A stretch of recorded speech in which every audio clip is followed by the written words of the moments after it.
Excellencies, ladies and gentlemen.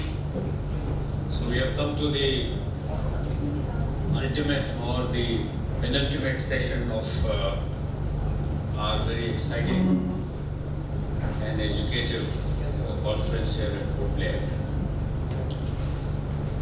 And this last session is we are going to be discussing the maritime security architecture in the Indo-Pacific to maintain freedom of navigation under the UNCLOS.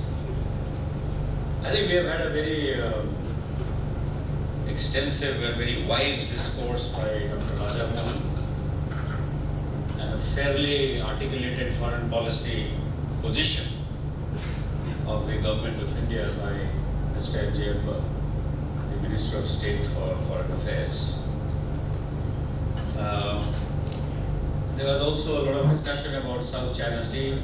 In the previous session, Admiral Patnaik, he chaired, and he made a mention that the rules at sea have been flouted a number of times by various countries in the past, and possibly it is time to take a relook at the law itself.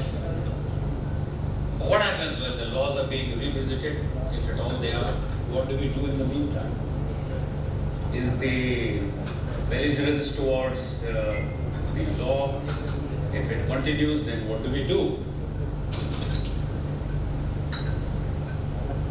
And the issue is that has it become necessary to deliberate a security architecture for enforcement of these laws in our region?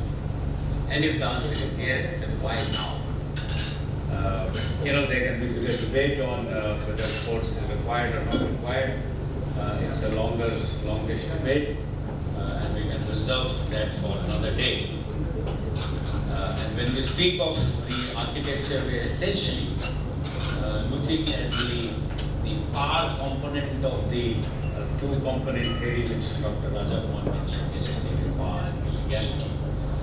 He mentioned that unless you have power, enforcement of law could be a very difficult proposition, particularly if any country challenges the whole legitimacy of the law itself. So we will not go back into this debate again about whether it is required or not required. Here we see that is there a possibility. So far, to my mind, IOR literals have been fairly law-abiding. We have settled many a dispute by bilateral agreements or going to the ICJ and accepting very graciously the decisions given by them. And this graciousness has also been pointed out by various speakers in the previous sessions. So are we likely to see the turbulence in our peaceful and law-abiding IOR that we are discussing these issues? Or is it only going to be limited to wherever it is happening, South China Sea or maybe the Pacific? Well, I don't have an answer, like Dr. Sakhuja said on 2-3 occasions that he doesn't have an answer. I really don't have an answer because it's only anybody's guess. Why it is pointing in the direction that this may be the right time, that all powerful United States has not been very proactive in the last 1 year, and it is likely to become even more inward-looking. China has made full use of this space which has been provided to benefit from this, and it has added to its economic and military might many a fold, which all of us know. Will China continue to assert itself with the trait that it has in the IOR also and challenge the rule-based order of the freedom of navigation? Is only time will tell. With the naval base at Djibouti, another one likely at border, and its arrangement with number of countries to facilitate turnaround of ships and submarines, IOR is likely to become more congested, and if I may say, it might become more contested. So, will this congestion become the cause of confrontation, or will it just contain itself to economic competition? We don't know. Possibly, it might lead to some cooperation amongst the countries who are in the IOR. to handle this likely or brewing chaos? This is the first concern that I have as the chair of this session, not that I know the answers. The second one, even more important, if you recall in April 2016, that is last year, China called for a meeting of Asian Foreign Ministers Conference in Beijing. I'm sure some of you may have gone along with your foreign ministers to participate, or maybe you recall. And China called for an Asian security architecture for Asians, and obviously led by China. Now, this was a little hard to digest to my mind for the Southeast Asian countries because they have a lot of reservation about China's so-called noble intentions of leading a security architecture in which China remains the biggest violator of the existing laws at the present time. I'm not going into history, who has broken the law, who has not broken, but as on date. So what will happen if China succeeds in creating these two centers of power, like it talks about G2, two nations power bloc? Will it lead to creation of another bipolar system in the world? Is that good for us? Is it we are heading for a Cold War-like tension? Possibly. While the debate on using or non-usage of power could carry on for a long time, can we stay out of this power politics? Can we stay out of this whole business of where is the power center? And we have a collegiate sort of security structure to ensure at least the peace, progress and prosperity which India Foundation has been laboring to get this thought across in the IR for the last 2-3 years that I have been associated. Can this collegiate also handle traditional and non-traditional challenges in the Indian Ocean region? Or will it be strong enough to deter any non-compliance of the UNCLOS rules within the IOR and not going out of IOR? Because I'm sure that some of our speakers will speak that the situations and the ingredients in the Indo-Pacific are not uniform across. Probably they're different in the Pacific, they're different in the South China Sea, they're different in the Indian Ocean. While the theme might remain same, the ingredients are a little bit different and possibly they require a different kind of handling. Has enough bonhomie and regionalism taken root in our area for this cooperative security arrangement? That is what needs to be examined. As Dr. Shirana mentioned in her talk, she said that the real world is different. So now we are going to be seeing what the real world is. To answer some of these questions, we have 4 very distinguished speakers who will probably navigate us through the maritime security architecture or a likelihood of this in the Indo-Pacific for maintaining the freedom of navigation under the UNCLOS. And we will go in the sequence of Gurpreet Khurana, the Executive Director of National Maritime Foundation, Admiral Jayanta Pereira, my good old friend, the former Chief of Naval Staff. Well, we commanded same ships at different times, so that is my close association. Ambassador Siddhartho Suryanipura, Ambassador of Indonesia to India, and finally we'll have Dhruv Jaishankar, who is a fellow at the Europeans India. Speakers will probably speak for about 12-13 minutes each, and hopefully give us 30 minutes Q&A time, unless Director Alok Bansal starts showing his eyes that he should stop. So we'll continue. So let me invite Gurpreet Khurana first. Thank you. Thank you to India Foundation for giving me this opportunity to share my views with this very esteemed audience. A regional architecture for freedom of navigation, which interprets and extrapolates UNCLOS, is quite a new, relevant, and a refreshing concept. And I think the organizers of this conference need to be complimented for its inclusion in the agenda. conforms to IORA's, the Indian Ocean Rim Association's recent expression for the first time during the Jakarta Accord signed by the IORA member states only in March this year.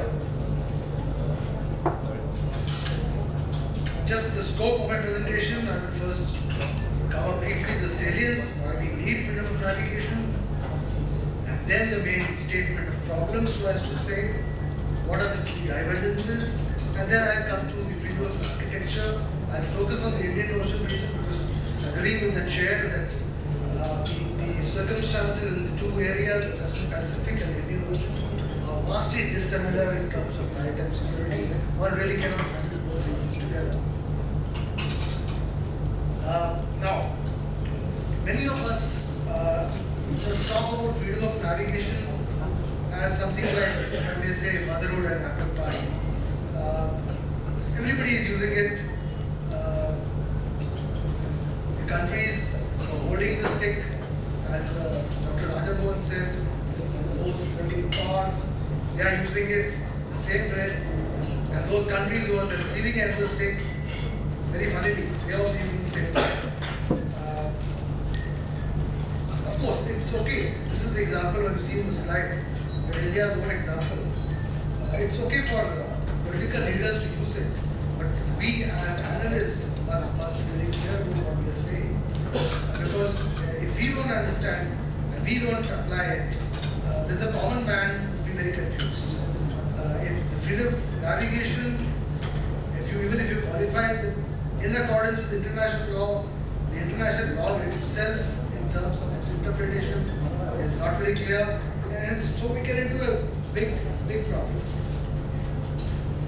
And if there is a problem and there are no answers on what precisely is meant by freedom of navigation, then the eastern part of the Indo-Pacific, that is the Western Pacific, if I include the contiguous seas, would be in for a stormy weather in the future. Probably much worse than we have witnessed in the past in terms of shadow boxing between China and its potential adversaries. And if so, the western end of the Indo-Pacific, that is the Indian Ocean region, we are unlikely to remain insulated because of good reasons. Now, I'm not going to cover the imperative in general for the Indo-Pacific, it's very clear. But I'm only going to highlight 3 points. The first is that we in the Indian Ocean region have to go undertake collective economic development, and that was as clearly highlighted in the Prime Minister's axioms for green security and growth for all in the region. Sagar. This is one, and that's because we have tremendous potential to grow. 10 years back, intra-Indian Ocean trade was only 20%. Today it's 30%. So in 10 years it's grown 10%, and see the potential. So there's a tremendous amount of potential to grow, and then to manage future contingencies of our maritime claims. We are very happy about the fact that India, Bangladesh and Myanmar have resolved their maritime disputes very amicably. But does it guarantee a secure maritime environment in the future? I do not have the answer, but I doubt it. And why I say this is because as we grow economically, we will spend more and more money on arms, and we will begin asserting our power to assert our claims. And so the future may not be, I'm sorry to say that, it may not be as bright as we think it is after the resolution of the dispute among the 3 countries. And then we need to manage the potential rivalry among extra-regional parts in the Indian Ocean region, whose stakes are there and are growing. With this preamble, let us go back to the aspect of international law. As the Constitution of the Oceans, the UNCLOS stipulates the provisions for UNCLOS in very broad terms. And as has been said in the previous presentations, it was a trade-off between the ave clause liberum, which is the freedom of seas on one hand, and on the other hand, the need for nations to assert this sovereignty over respective adjoining maritime areas. Now, this Article 87, it provides a basis for freedom of high seas. But there are imperfections and voids. And let us see two of these.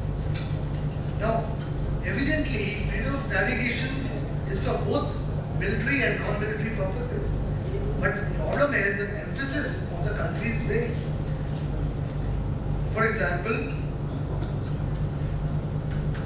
the non-military is the ends, the ultimate objective of countries for the societal and economic well-being of the people, which is the articulated national objective of most countries, at least India. It is in this conference when the Indian Maritime Security Strategy of 2015 says what it does. If you see the emphasis on trade, energy, scientific research stations, keeps it, mining. Now, if you look at this context, then China may be right, because it says it's not threatening freedom of navigation in South China Sea. And there is no evidence whatsoever that China has denied the right of navigational freedom to any merchant ship in any part of the South China Sea or even its territorial waters. But of course, China has much to lose if it does that, and we all know that.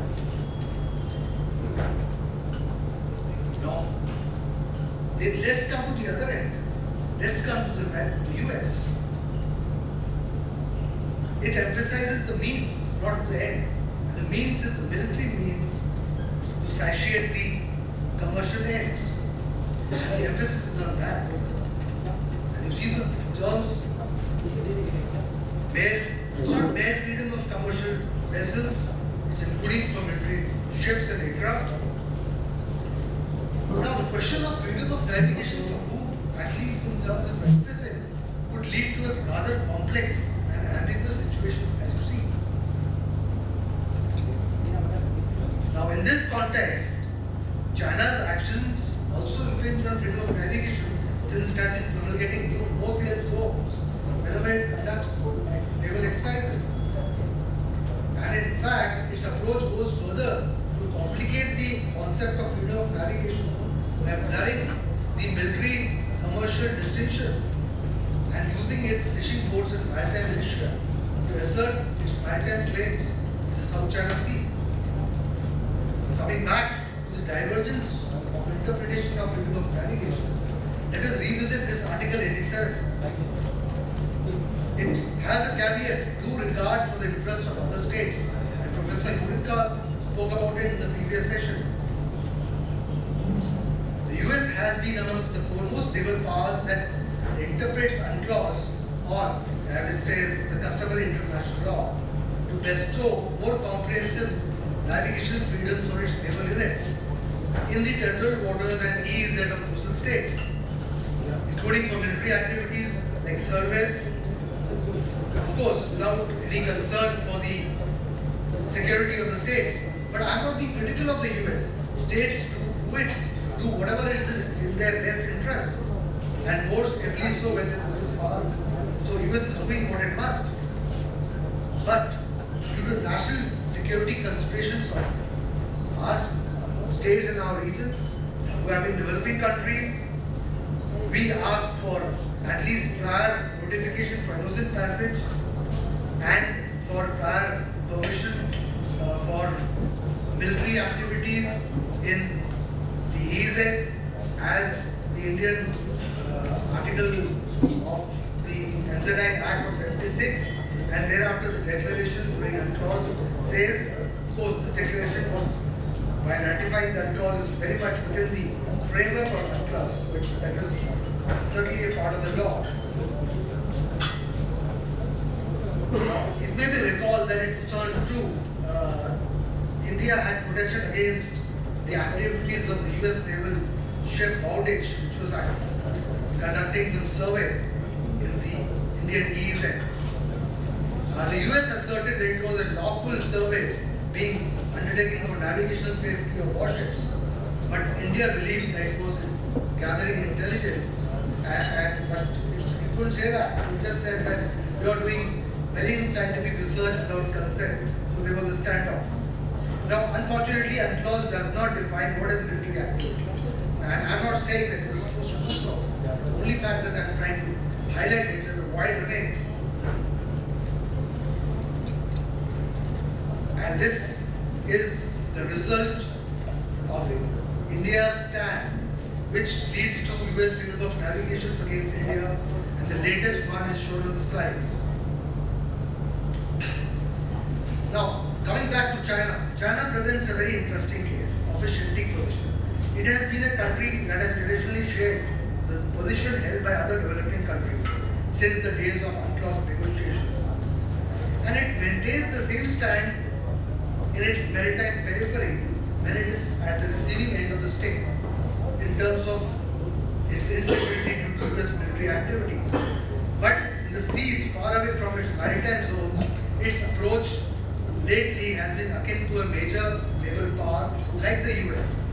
On various occasions, the Chinese Navy has conducted military activities, including intelligence gathering in the east and other coastal states, including the US and Australia. Now, China's increasing presence in the Indian Ocean region is likely to be accompanied with such behavior as a major naval power with attendant security and geopolitical ramifications for countries in terms of freedom of navigation. Now coming to my last part, this brings me to the proposed regional architecture for the IOR. Now as a pan-IOR structure, the Indian Ocean Rim Association is obviously the best suited. And as I already mentioned in the beginning, this flows from the Jakarta Accord, where Indonesia, as the chair of the IOR, is doing a wonderful job, and a lot of credit goes to Indonesia for bringing about this Concord, which covers freedom of navigation as well as incidents at sea. Now, the recent progress made in the South China Sea in terms of the code of conduct prompted Sri Lanka to contemplate a code of conduct for the Indian Ocean region. And this was articulated by the Sri Lankan Prime Minister, first in Australia in January this year, and in September only last month in Colombo during the Indian Ocean Conference. Mr. Ram Madhav alluded to it yesterday. Now, ostensibly, the broader objective of the proposal was to prevent or at least manage major power rivalry in the Indian Ocean, so that the regional countries could manage their respective national development agendas without extraneous impediments. Now, establishing a code for freedom of navigation would be central to this larger objective and for the overall good of the countries. But this reminds us of the proposal of 1971, which Sri Lanka had proposed Indian Ocean as a zone of peace. Now, this had a laudable objective leading to the UN General Assembly resolution, but it fell through, possibly because China entered into the discourse in 2005.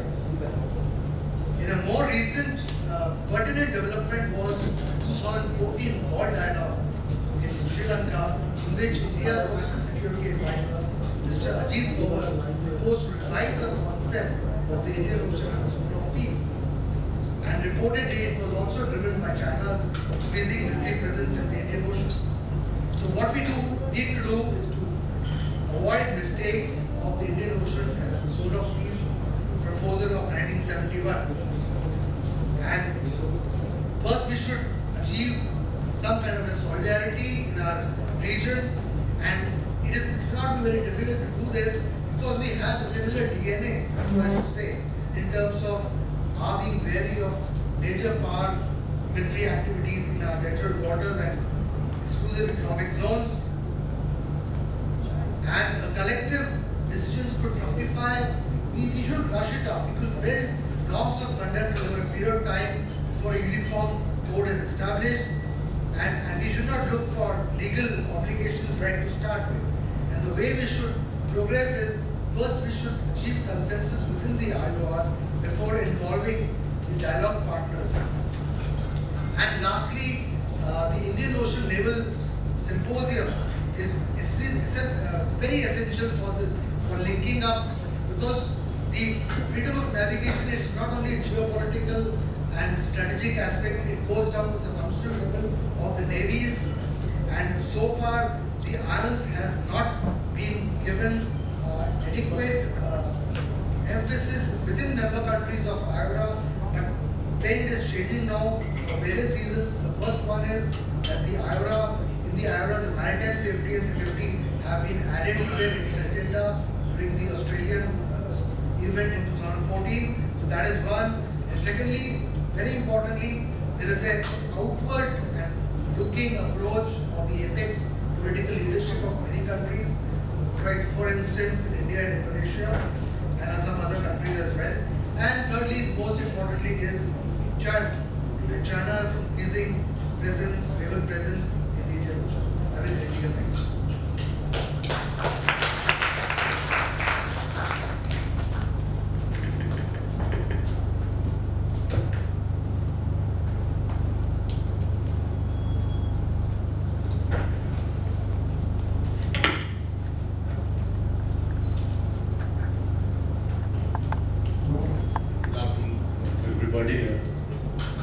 Admiral Singha, my good friend, Admiral Varma,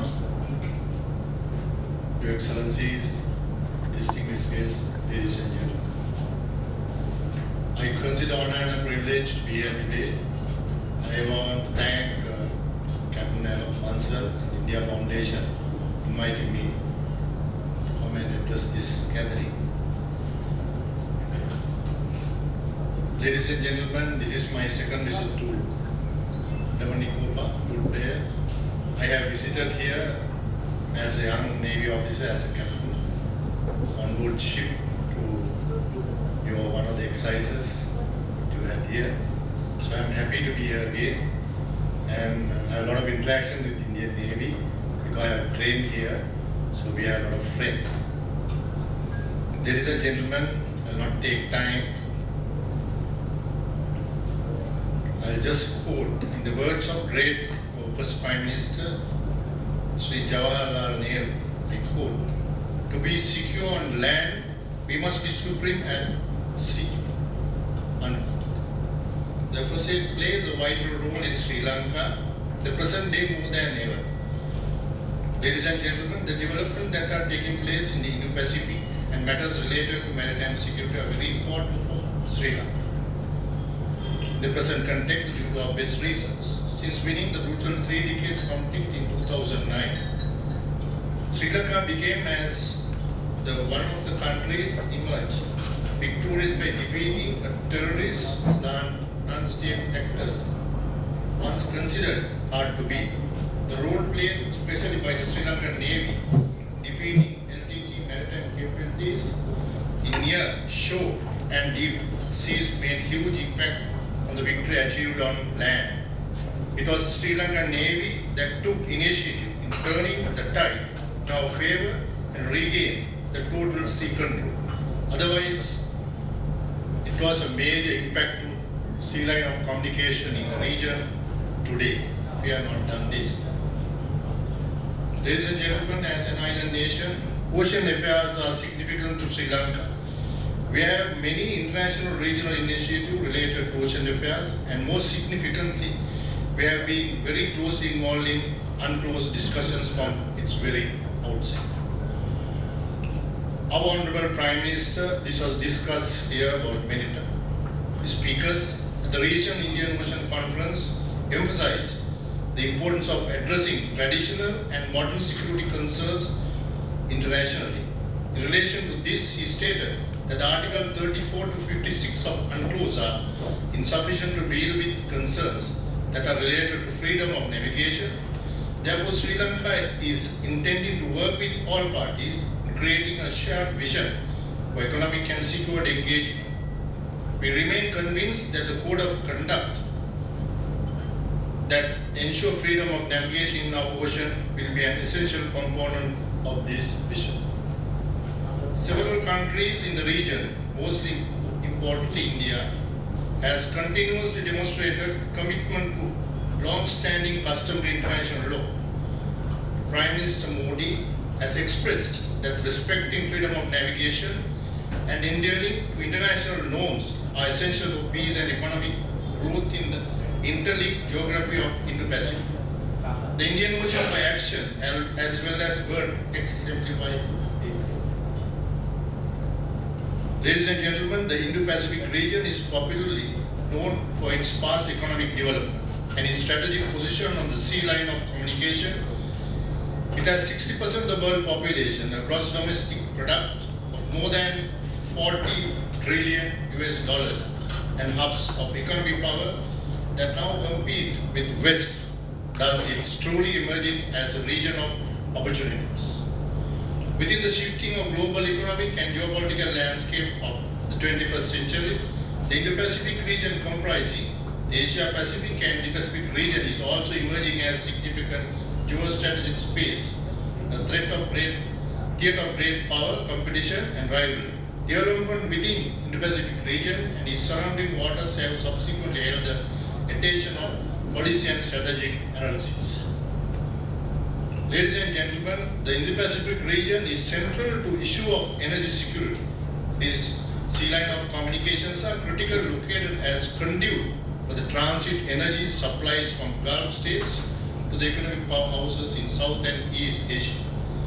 The reorientation of the energy trade from Atlantic Basin to Indo-Pacific is imminent, with China projected to become the world's largest oil importing country and India to be the largest importer of coal by 2020. Thus, cooperative effort to ensure energy security will be of great importance in time to come. Another fact is that the region is witnessing a global power shift from the west to east. The maritime region has always been of immediate relevance to the resident stakeholders, but has now gained great eminence during era of major global churn. The Indo-Pacific is thus certainly passing through interesting times. Ladies and gentlemen, since the end of 1960 and 1970, the Indo-Pacific Ocean and its bordering states have been of growing significance in world geopolitics and global geostrategy. It is a region of great diversity and contrast in terms of politics, population, economy, and environment, as well as being a complex geopolitical framework where foreign powers and local state interests deeply intermingled. Since the end of the Cold War, the region has been in period of great instability and regional arrangements that is still going on today. Taking into account the significance of its strategic energy resources, the importance of its strategic shipping lanes, the rise of India and China as dominant economic powerhouses and regional and global military powers, the turbulence of the Islamic world, East and South China Sea territorial claims and disputes, the deep and broad involvement of the United States in the region, as well as China's increasing presence in the ambitious One Road, One Belt project in the Indo-Pacific Ocean region is increasing geostrategic competition in the region. There is no doubt that the Indo-Pacific Ocean will remain at the forefront of world geopolitics in the coming decades, and most probably for the entire 21st century. Ladies and gentlemen, increasing urbanization, high population density, climate change, population and illegal fishing pose threat to the region and its ecosystem and coast tensions and insecurity. The Indo-Pacific region is prone to natural disaster that brought in their wake human suffering while affecting and destroying the economic capabilities and infrastructure in the countries. The figures from Asian Development Bank study that said the cost of damages from climate disaster in the region between 2010 to 2020 had amounted to excess of $335 billion. In the West Indian Ocean and Arabian Sea, piracies of Somalia paralyzing sea trade and freedom of navigation in and around Horn of Africa and Gulf of Aden, where majority of energy transportation are taking place. The piracy of this region adversely impacted world trade as a whole and incurred heavy costs since nations are committed for UN-mandated anti-piracy patrol in the region, and insurance companies started to impose the insurance surcharge to the shipping industry.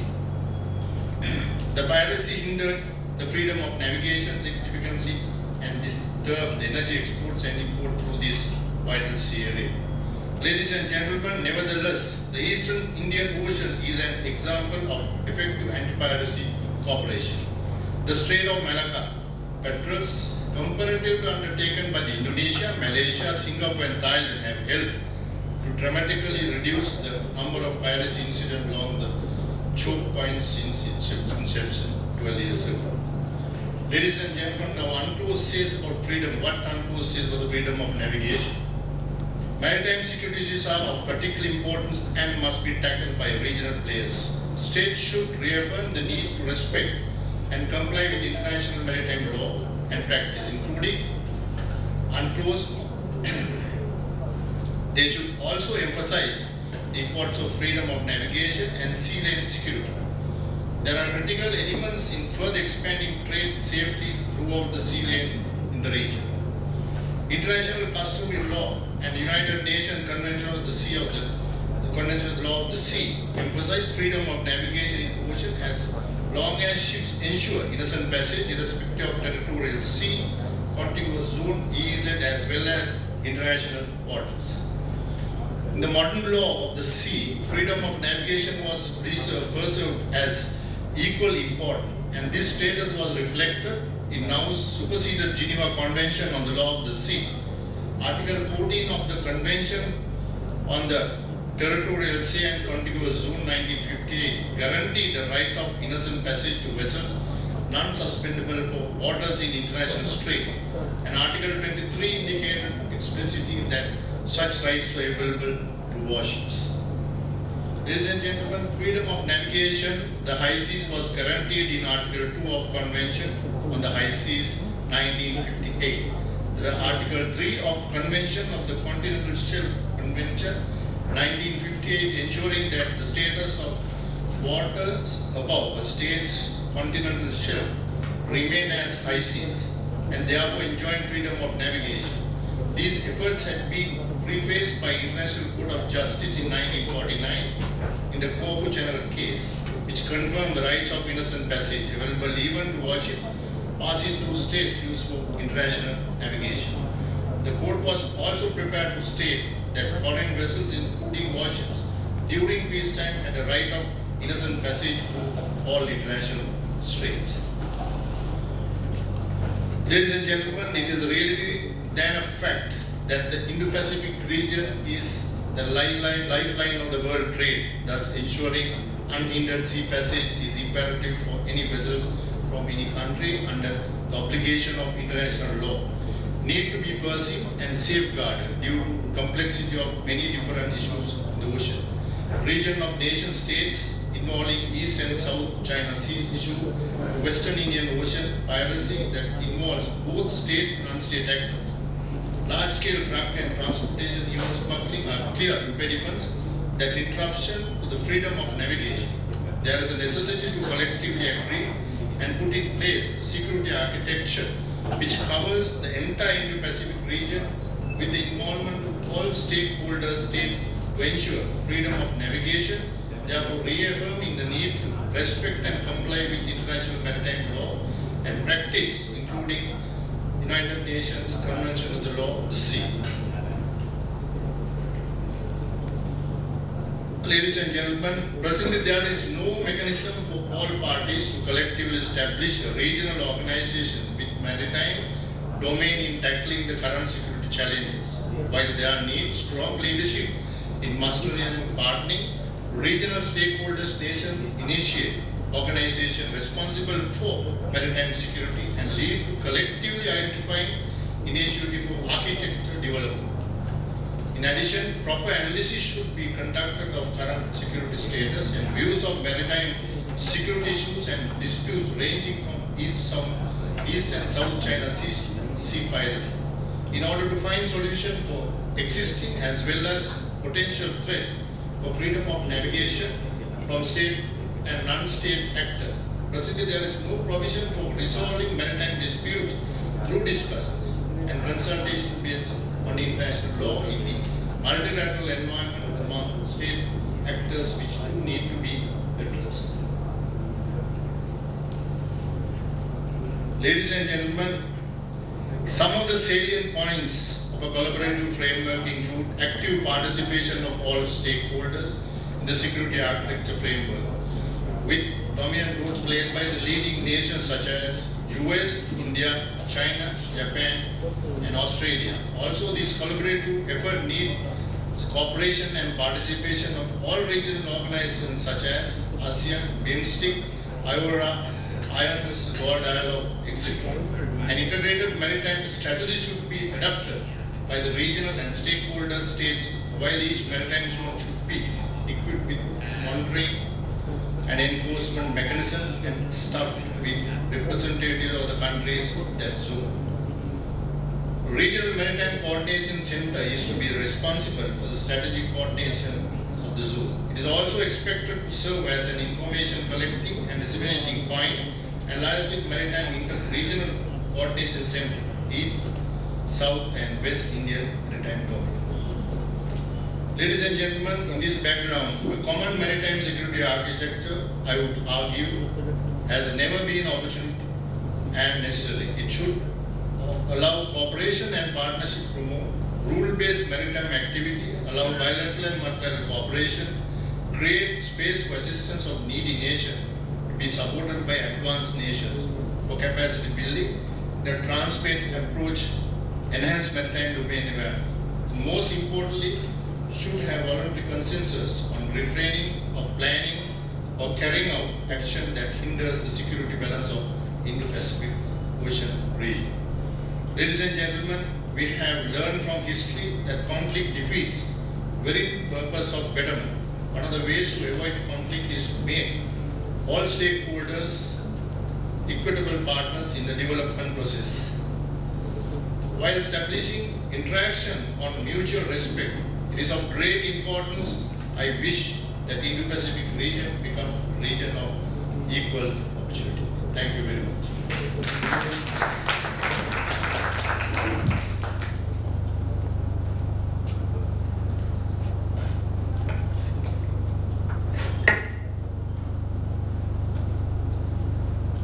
Thank you very much, Mr. Chairman.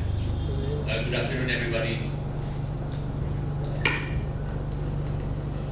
First of all, I'd like to thank the India Foundation for inviting me to share with you some of my thoughts. I'd like to thank earlier speakers. I have benefited immensely from what they had said throughout the day. When we talk about maritime security architecture in the region, actually these two cannot be separated. Security architecture in the Indo-Pacific region is maritime. I've been thinking since early today, when is it in the past, in the history of humankind, where we had more people in the sea than today. And I haven't found an earlier period where humankind had been more maritime. Please tell me if I'm wrong. So many countries are maritime at the same time, big and small. And throughout the region, the most crucial part is Southeast Asian waters. And out of Southeast Asian waters, it is Indonesian waters that is most crucial to all of this. So the task for Indonesia is how to ensure that these waters continue to be free and open. I would consider it as Indonesia providing public goods. But in doing so,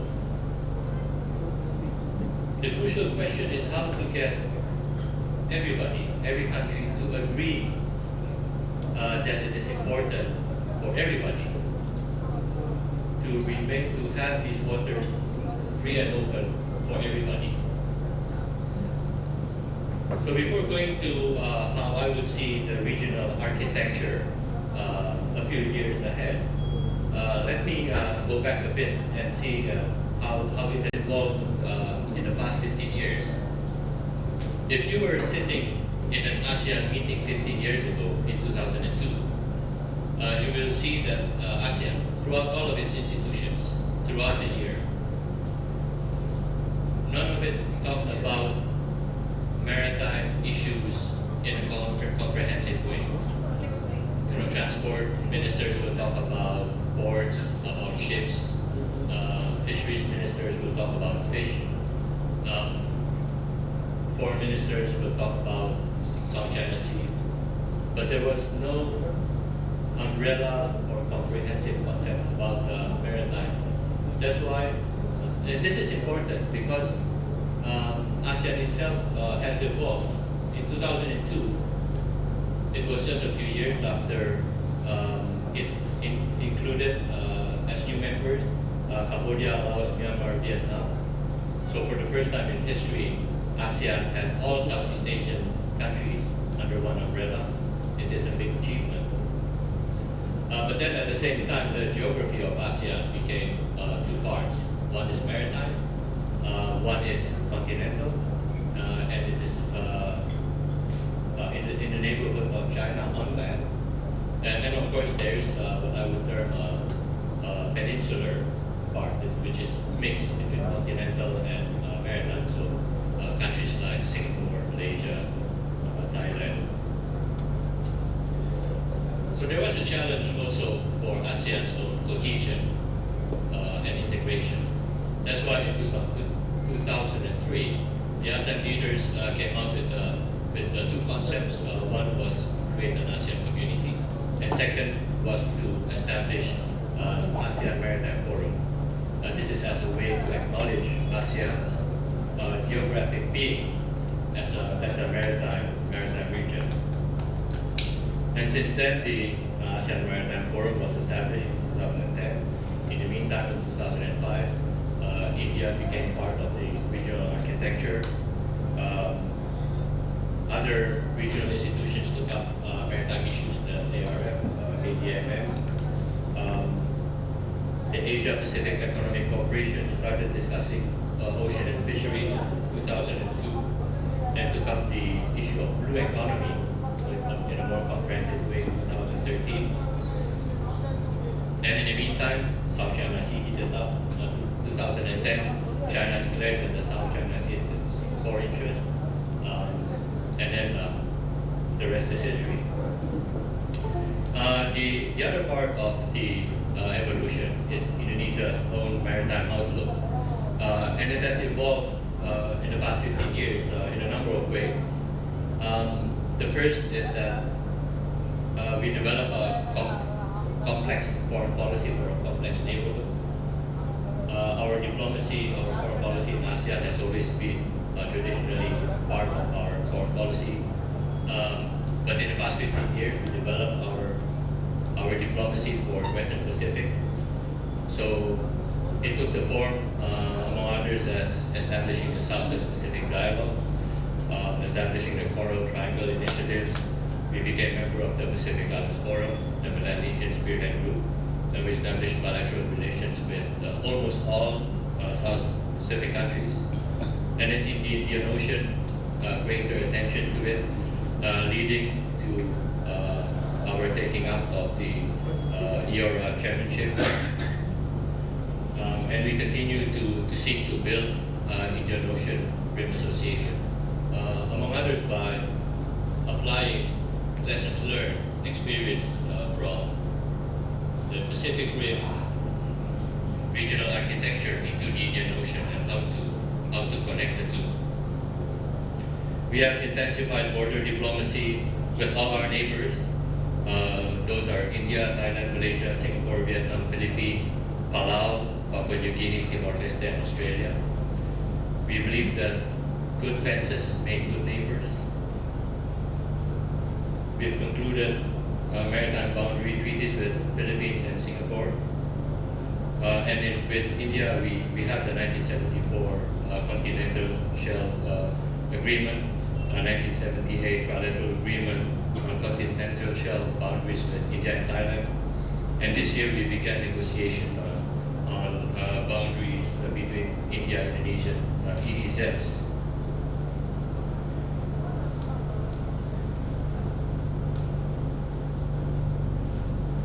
Indonesia is very focused on ensuring that its waters continue to have strategic values for others, as I said at the outset. And UNCLOS plays a crucial role in that.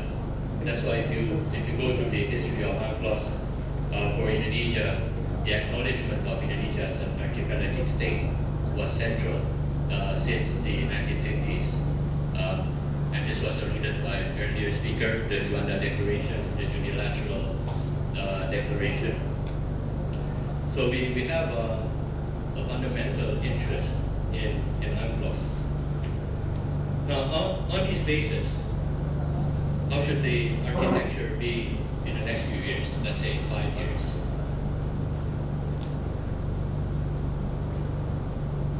We have to work on the premise that all countries have an inherent interest in ensuring that Southeast Asian waters remain open to all. On the premise that our challenges into the future will demand that rules and norms have to be adjusted. This has been also alluded to earlier. And I support my colleague on the dais about his points on IORA, about the code of conduct, ways of strengthening IORA. Beyond that, a number of points is that first on geographic scope, a regional architecture will continue to depend and presume open and free maritime Southeast Asia. Now, throughout history, Southeast Asian waters have been a source of tension and competition because of the sea lanes of communication. When you talk about Indian Ocean, 3 of the 7 choke points are in Southeast Asia, particularly in Indonesian waters. Regional architecture will have to take into account global warming, the melting of the Arctic, new, larger ships. Indonesia, Philippines, Malaysia, Brunei, Singapore, Thailand is the first island chain. They have to be able to guarantee that their water will remain open and safe for freedom of navigation consistent with UNCLOS. At the same time, Maritime Southeast Asia will have to ensure that all countries remain committed to its open and free status. For Indonesia itself, it also means that we have to be able, in safeguarding it, our Navy will be key in doing that, but it will also be our Navy that will ensure that Indonesia's foreign policy will remain free and active. Because in time of tension, one of the first countries that will be subject to pressure will be Indonesia. Because somehow it's always about preventing the other from using the seas. The regional architecture has to be open and inclusive, so it won't exclude any country. And it is based on security for all, based on dynamic equilibrium. And then the third is the issue of scope. A regional architecture has to be capable of looking at cross-cutting issues. Issues relating to or resulting from population growth, global warming, fresh water, disaster management, cross-border diseases and epidemics, illegal and overfishing. All issues that will have an impact on oceans and ocean-going vessels. A regional architecture that encompasses national security, international security, and human security. The fourth is the institutional scope. We have regional institutions. We talked a lot about IORA, but there are also others that we have to take into account. One that comes to mind is the Asia Pacific Economic Cooperation. Its mandate will end in 2020. By that time, it will have to come up with a new vision, and then at that time also it would have to discuss on membership. So India has been an applicant since the beginning, an applicant that has not been included, but there's gaining support for India's membership. But why APEC? APEC is the only regional institution whose work goes to the sectoral technical level. It is a sectoral community building. You may talk of the East Asia Summit as leaders-led, as strategic, but the downside of that is that it does not have any, or it has very little grounding on how nations really cooperate beyond the political and strategic. And then the fifth is regional architecture based on laws and norms. We talked a lot about that. But I'd like to underline that UNCLOS cannot be taken for granted. The United States is not party to UNCLOS.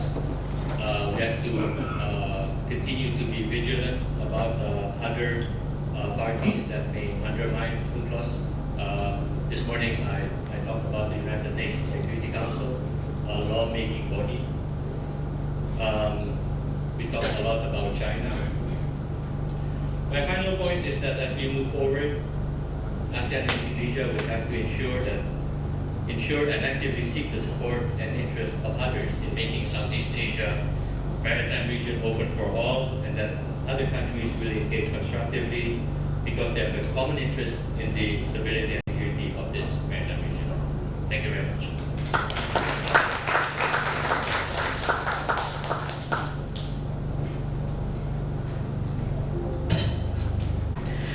Thanks, Armasena. Thank you to the staff and directors of the India Foundation, to the Japanese government, to the distinguished ambassadors present here, and to members of the Indian Armed Services. Since I am the last speaker before the valedictory session, I wanted to not bore you with anything, and a lot of what I wanted to say has been said already. So I think I'll start off with a little story. And this is a true story, and it took place on an island 182 years ago. Not this island, not the Andamans, but Chatham Island. Chatham Island is in the South Pacific. It's about 650 meters east of New Zealand, and is now actually part of New Zealand. And Chatham Island was inhabited at the time by a tribe called the Moriori. The Moriori were a proud, strong people. And they appreciated feats of strength and hunting prowess. But they also lived by a code. They had a code of conduct in their society, which they called Nunuku. And this code mandated that disputes would be resolved through ritual fighting and through conciliation. And this helped to ensure that the Moriori did not grievously hurt or kill each other in disputes. And this system helped to preserve the peace. But then something happened. In 1835, 900 Maori from New Zealand, from the main island of New Zealand, arrived on a British vessel. And the Maori were fearsome warriors, and amongst other things, they practiced cannibalism. They also engaged in a practice called takahi, which is they would claim land that they had walked. And this is what they did in Chatham Island when they arrived. They walked the land and claimed it. And so faced with this existential challenge of the invading Maori, the Moriori of Chatham Island held a council. And some of the tribal leaders said that the Nunuku, their code, was only a survival strategy, so that it should be amended, it should be discarded if necessary, should the situation arise. Others, however, said that they had a moral imperative. Embrace your enemy to prevent him from striking you, they said, and this was, as they were deciding which course to follow, the Maori fell upon them. And the Maori, it should be noted, were fewer in number. They were outnumbered 2 to 1. But they believed that they should strike first and strike hardest, and this is what they did. They slaughtered the Moriori, they raped them, they cannibalized them, and those that survived the slaughter were enslaved. Today, there are no more full-blooded Moriori people. There are a handful of descendants of mixed heritage. So this happened in Chatham Island almost 2 centuries ago. And you're all probably familiar with the Chatham House rule, but I think perhaps we should start thinking, be mindful of the Chatham Island rule. And that is, while order is important, while it is valuable, while it helps to preserve the peace, order matters little when confronted with determined force. To preserve order requires not just the ability, but the willingness to defend it. And this in turn requires flexibility, it requires moral clarity, and it can and should involve implementation measures that may be in the military realm, but also fall short of military means. This might involve better information transparency, establishment of the moral high ground, and legal measures. And these are some of the issues that I think we have heard over the last day or two. In today's first session, we heard about ways to strengthen the legal regime that governs the law of the sea. And that includes through implementation agreements, through changes in interpretation of existing law, and through adaptations of the rules of reference. In today's second panel, we discussed ways of strengthening the moral element, including through precedents. And we heard about the valuable precedents that were set between India and Bangladesh, and between Bangladesh and Myanmar in the Bay of Bengal. In the past few months, I've personally heard the foreign ministers of both Vietnam and Australia draw attention to India's exemplary behavior in resolving the maritime dispute with Bangladesh, so it has been noted. We did not discuss much of the military implications of non-compliance, which is at odds with the military imagery associated with the conference. This does not mean that nothing is happening. One outcome of violations of freedom of navigation by state and non-state actors has been deepening military partnerships in the region, and we heard some of that on this panel. What does a military partnership mean in practice, though? One element is improving communication, cooperation, and coordination.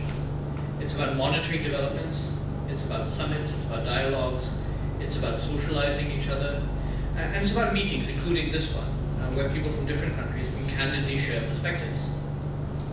The second element of a military partnership, as I see it, involves building capacity and helping each other in building that capacity. Such efforts are ongoing. India is a beneficiary of some capacity building assistance from Europe, the United States, Russia, and soon quite possibly Japan. But it's also a provider, including to Vietnam, Myanmar, Bangladesh, Singapore, and Indonesia in different ways. A third element of a military partnership is interoperability, the ability, if required, to work together. Joint operations are still, in many respects, perhaps a step too far, and maybe we need a deeper discussion about what impediments, including what political impediments, remain, what costs there are, what risks are associated with joint operations to enforce the law of the sea. But to bring this back to comments made by Dr. Rajamohan last night, who is responsible for implementing? Who enforces violations of international law? We all inhabit an anarchic international system, so while we may have wonderful laws, rules, norms, standards, agreements, it is up to nation states to implement them, to impose them if necessary. Since 1945, the bedrock of the security architecture in the Indo-Pacific has been the US alliance structure. And this partly remains in place. The US does have alliances with Japan, with South Korea, Thailand, Philippines, and Australia. But these remain, but those that do remain are legacies. It's unlikely, it's very difficult to imagine that these alliances in their current forms would be created today from scratch. Instead, what we have is a growing nexus of military partnerships of the sort that I described earlier. This transition from a clear but contested order to a looser one with ambiguous leadership is in fact what is raising concerns and raising questions today. I'll limit myself to just a brief discussion of some of the military partnerships in the Indo-Pacific that define the security architecture, which is the subject of this panel. And this is an important area, this important region, because if you draw an arc from Karachi to Bali and up to Sapporo, Japan, and circle back around, half of humanity lives in this circle, more than 50% of the world's population. And within this space, in the maritime domain at least, I think you have three very different dynamics. One in the East China Sea, one in the South China Sea, and a third in the Indian Ocean. In the East China Sea, the disputes are territorial, but there's still a normative basis and no shortage of willing implementers for a rules-based order. One challenge that is related but not directly to freedom of navigation relates to overflight. And today we actually have overlapping air defense identification zones between China, Japan, and South Korea. The South China Sea is more problematic, and of course that has been a subject of considerable discussion here. As we heard in the last session, we have a challenge of one party claiming territorial sea through a unilateral 9-dash line, while changing the facts on the ground through island building. Furthermore, there are serious questions about enforcement in the South China Sea. Everyone is interested in freedom of navigation in principle. A handful of countries are directly involved in the territorial disputes, but those countries may not have the ability or the willingness to enforce non-compliance with international law. The Indian Ocean may represent the challenge of the future. India wants to play a greater burden-sharing role in the Indian Ocean. Prime Minister Modi, along with President Trump, led their joint statement a few months ago by highlighting India and the United States as, quote, responsible stewards in the Indian Ocean. And this formulation is interesting because, and important. While it assumes responsibility on the part of India and the United States, it's not exclusive. They're not responsible stewards of the Indian Ocean, but in it.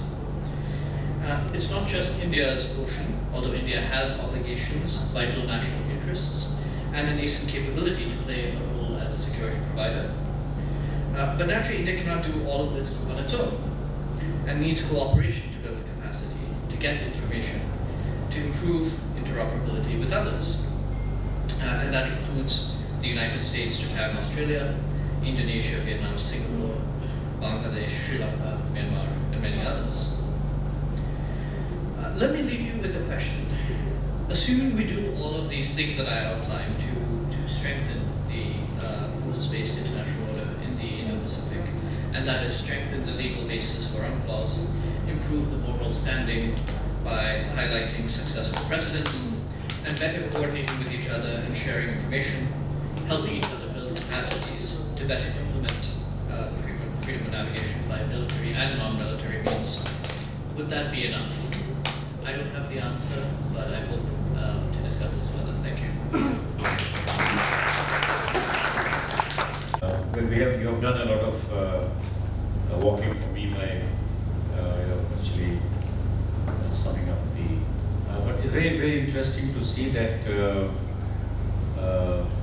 there is at least one very common theme, that it's not that just because it is not happening in the Indian Ocean littorals and it is far off, it will remain so for a considerable period of time. Because when it came to that will it happen here, and will we come together to have a structure? Each one said that we do not know. When the answer is we do not know, it obviously means that that it will not happen. That is also not very certain. So possibly we are in that phase, and that gives us a little bit of window to frame up our mind and generate consensus. And I think the one better way, that's again my very own opinion, which I'm sure is shared by some people, some of thinkers who are here, that let us look at the existing organizations and how do we strengthen it, and how do you strengthen to include the bit of traditional and non-traditional security protective measures, and thereafter start enlarging this envelope gradually to get people who may be interested. And I'm sure that if it works between, let's say, BIMSTEC countries, or let's say another 5-6 countries, people in other parts of the world say, hey, listen, this seems like a good one. Let me also, I'm also here. Can you just get me into this? And you might find this numbers increasing. So begin, and India must take the initiative. And I'm sure that a lot of things are happening from the time the present Prime Minister has taken over the reins of the country. Hopefully it will proceed in the right direction. Idea of conferences like this is also to get to share these views and have these views of everybody, and see how we can knit in these common concerns, and there is common concern, which is very heartening to see. So I'll stop here, and we have about 15-20 minutes to take some questions. Please shoot your question, and if you can specify the name of the speaker or the answer, it will be good. Otherwise, we'll try and see answers.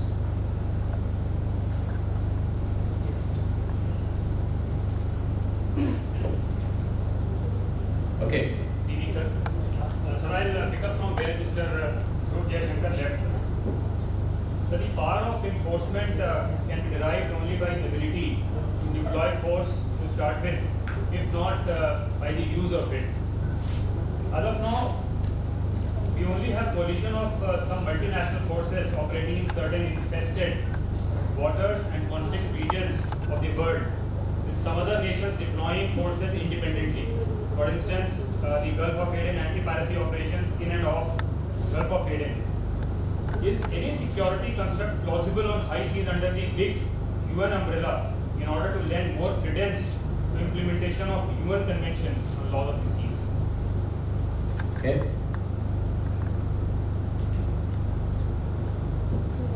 Maybe we'll take on one more question and possibly try and ask the panelists to address this.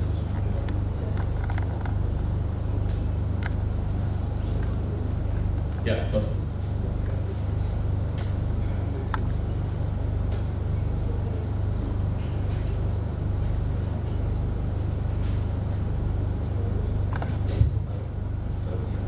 Okay, not so much a question as much as a comment. I think, perhaps. And there are 2 points here. One is the Indo-Pacific. We haven't actually, in the course of this entire discussion, really defined what we mean by the Indo-Pacific. But let me just give what I think is a common sense explanation for that. The Indo-Pacific is the East Indian Ocean and the West South Pacific. I think this is the kind of definition that we broadly work on. Maybe you could extend it further up into the Pacific. The second is freedom of, maritime security architecture for freedom of navigation. Are we talking about a specific maritime security architecture only for freedom of navigation? That seems very narrow and rather specific. Actually, most of the maritime security architecture is generally a security architecture that we discuss or talk about or think about, with freedom of navigation obviously being a component of it. So I think we need also a little clarity into what is the purpose of a maritime security architecture. Now, if you look at talking about existing security structures, you have the alliance system, basically the US-led alliance system. You have, under the ASEAN, some kind of security architecture in the form of the ARF, ADMM++, and so on and so on. Interestingly, all that is in the Pacific. In the Indian Ocean, in fact, perhaps India has a role to play in this, but India has basically conceived of itself as the major, if not sole, net security provider. In fact, there are no other major security providers. The ones that have entered into the, into discussion of late, into the scene of late has been Australia. But I think we are missing one really very, very major country and player in this that actually straddles the region between the Indian Ocean and the Pacific, and that is Indonesia. A country with 17,000 islands, a maritime dimension, territorial dimension, including maritime, that's perhaps 3 million square kilometers, and a country that virtually sits on all the choke points and all the straits between the Indian Ocean and the Pacific, but also between Australia and the Pacific. And it's a country with the population, with the resources, with the capabilities of playing a much larger role, and even perhaps an independent, if not and possibly complementary role to anything that may be missing in an ASEAN-led, ARF type security kind of infrastructure. So in a way, the big missing element is really a great, more capable Indonesia in the security architecture of the Indo-Pacific. And of course, I subsume the freedom of navigation issue within a larger maritime security. And again, I really take the point that Mr. Gudmund Eriksson made, that we don't necessarily have to think of security and even enforcement only in terms of force. because there are many other intermediate solutions, including the possibility of sanctions. You know, for example, if a member state really significantly violates provisions of the UNCLOS, including non-recognition of the dispute settlement mechanism, there are many actions available to the states themselves to, in a way, sanction short of force the state. Just to take an example, let's say we refuse, a state decides to discourage investment or make investment by a certain country in their countries or in their region differently. So there are, and these can be collectivized as well. Let's say if 2 or 3 countries were to do it. An example that comes to my mind is, Philippines took China to the PCA on their dispute. It would have been an interesting question if more countries had followed that example and, also taken their disputes to the under the UNCLOS to an arbitral tribunal. And in a way that would have built pressure and momentum on the countries concerned. And so there's a sort of gap in the collective action, I would say, and also a gap in some of the countries' capabilities that have been identified. Sorry for that long comment. Thank you. I think there's no doubt about what you said. Indonesia is a very important sort of component in this entire structure. So I will address that. It's a good comment, and if there are any, I'll take one more question from Ambassador Ney.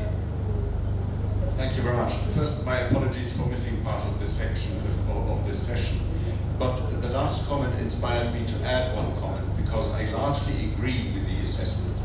I think we must make a very sober assessment. Who are the stabilizing factors in the Indian Ocean, in the South China Sea, in all the areas where UNCLOS applies, and who are the stabilizing factors?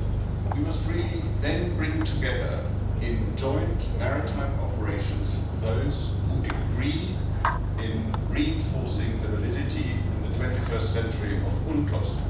Now, what is the choice of instrument?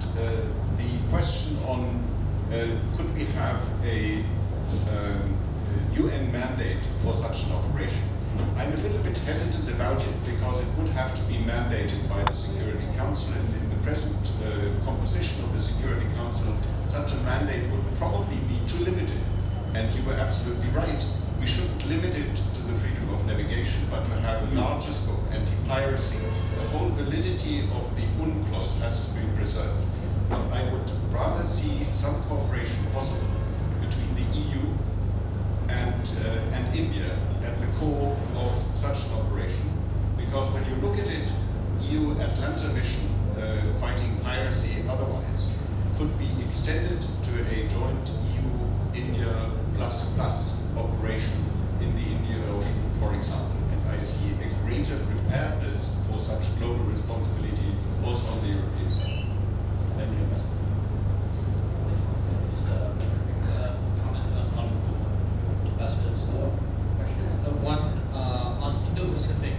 See, the concept of Indo-Pacific is, I would be less limited, less concerned about the geographical scope of it, so the exact geographical scope, and more about the conception, the concept. And the concept is basically that the Indian Pacific Oceans constitute a single strategic space.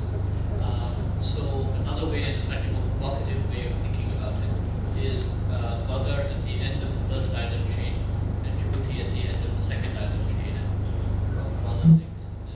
And if you start thinking of things in those terms, it becomes a bit more clear. So I would be less concerned about where the exact is able to go from East Africa to Peru, or the entire world, or half the world, or whether it's a more narrow definition. In terms of the maritime security architecture, there are a number of other mechanisms. Again, if you just consider the framework for military partnerships that I laid out, in terms of consultative mechanisms and information sharing, we have an India-Sri Lanka Maldives arrangement, which is also being extended possibly to Seychelles and Mauritius. There's the US Japan-India dialogue. There's the India-Japan-Australia. There's just a variety of other mechanisms for consultation.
three brief points. The first one is that Indonesia has no dispute with any of the claimants in the South China Sea, certainly not with China. That is clear. Natuna Islands is Indonesia's. China accepts that since 1995. And all our maritime territories is based on UNCLOS. So as far as we're concerned, there's no dispute. Secondly, our way of providing security. So it's quite different from, for example, India or Australia that reach out.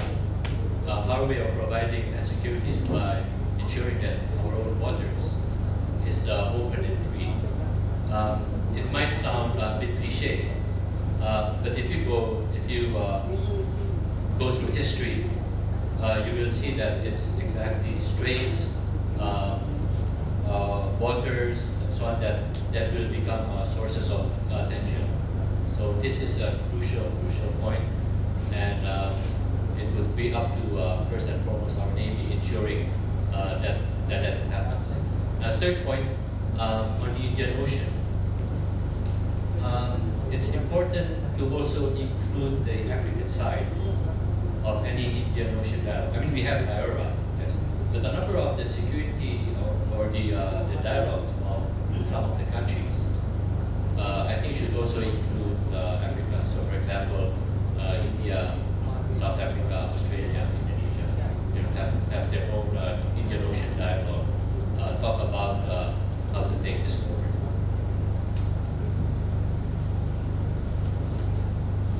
Thank you. Now, this is not only for the freedom of navigation. There are certain things encompasses. That is the human smuggling, search and rescue operation. Search and rescue is very vast responsibility.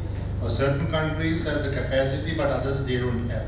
When you have that, you request the other country the disaster relief also. We discussed. Now we mentioned about the bilateral, trilateral, and other meetings as well. But this mechanism is there, and we practice it. But I think this must be extended to others as well. That is even illegal fishing, intelligence sharing. So that is very, very important. So we cooperate. That has to be done. As he said, the answer is somebody has to take the leadership. It is very important. Just a quick point about thank you for your comment about our effort should be directed at distinguishing first between the stabilizing and non-stabilizing factors for freedom of navigation. That's a point well taken. Now, non-traditional maritime security threats. Of course, there are legal problems pertaining to their prosecution in terms of domestic law, all those issues. But when I made my presentation and the points that I was alluding to, I did not think that is really a challenge, because the non-state actors, malevolent actors are not following their clause. So we are at least stand on consent and at least prior notification of foreign military activities in our maritime zones. I think we can get together and make a code, and that code is not so much for ourselves, but for the other players, the external stakeholders to abide by. Well, I think we have run out of time now, and I just want to make 2 points. Firstly, there is a lot of work in progress, and a very important issue which Dhruv pointed out, that there is no multilateral capacity building effort which is going on. I hope it becomes a track 1.5 or track 1. There has been some movement on the 4 or 5 countries in this region of the Indo-Pacific, including the US, to come together and share the information on the capacity building program of other smaller countries who don't have any ability or very little ability. For example, the islands in the South Pacific or some of them in the Indian Ocean littorals. How do we, some building of capacity is going on. For example, in Mauritius it is going on, in Seychelles, which you mentioned. Mauritius very much is already part of this entire issue. Similarly, the Australians are doing a lot in the South Pacific and the other adjoining Polynesian islands. So are the French doing. So can we share this information, who is doing what, in which area, so that there is no duplication when you start looking at the bigger Indo-Pacific region. I am quite hopeful that, given another year or two, well, it was already at 1.5 kind of discussion, but I hope that it actually becomes a reality of becoming a completely efficient. Because now I can see the Indian government's approach now, which is building capacity of the neighborhood, and they have really gone into a reasonable drive. I won't say it's a whole hog, but surely there is an attempt which is being made. The second point I generally differ with most of this concept of this state actor or non-state actor. I personally firmly believe that there are no non-state actors. All non-state actors are actually a proxy for a state. Otherwise, they will not survive. At the cost of naming, when the Peshawar school attack took place in Pakistan, closer to the borders of Afghanistan, an officer of the Federal Investigating Agency of Pakistan did the investigation, and his summary was that no non-state actor, at least in that region, can survive without tacit state support or an external state support. So I personally would like to refrain from saying that there are no non-state actors. There are all basically the state actors in different forms. And therefore the action taken should be exactly like what we would do in a proper maritime security scenario. And I'm quite convinced. I have differed with many people in various forums, and I would also like to lodge my little bit here in this forum. All that remains for me to thank the India Foundation for having organized this conference and particularly this session. Important, there are no immediate answers. So I go back to the beginning, that will it happen? I don't know. But it appears that there is a fair amount of effort. The point is, how do we sort of stitch it together? And how does this, the Sri Lankan former chief, he mentioned a very good thing that, it is a collaborative sort of leadership. And therefore maybe we can have a changing hands kind of leadership of this collaborative arrangement. If this is what he meant. Yes, it is a possibility. It is happening in CTF 50-51 in the Gulf. Question of Commander Hayat is absolutely right. If it happens under UN umbrella, that is the best thing to happen. But regrettably, as the ambassador pointed out, there not much success will take place unless the reforms of the United Nations, particularly the Security Council, is taken up. So may I request all of you to kindly give a round of applause to our very close to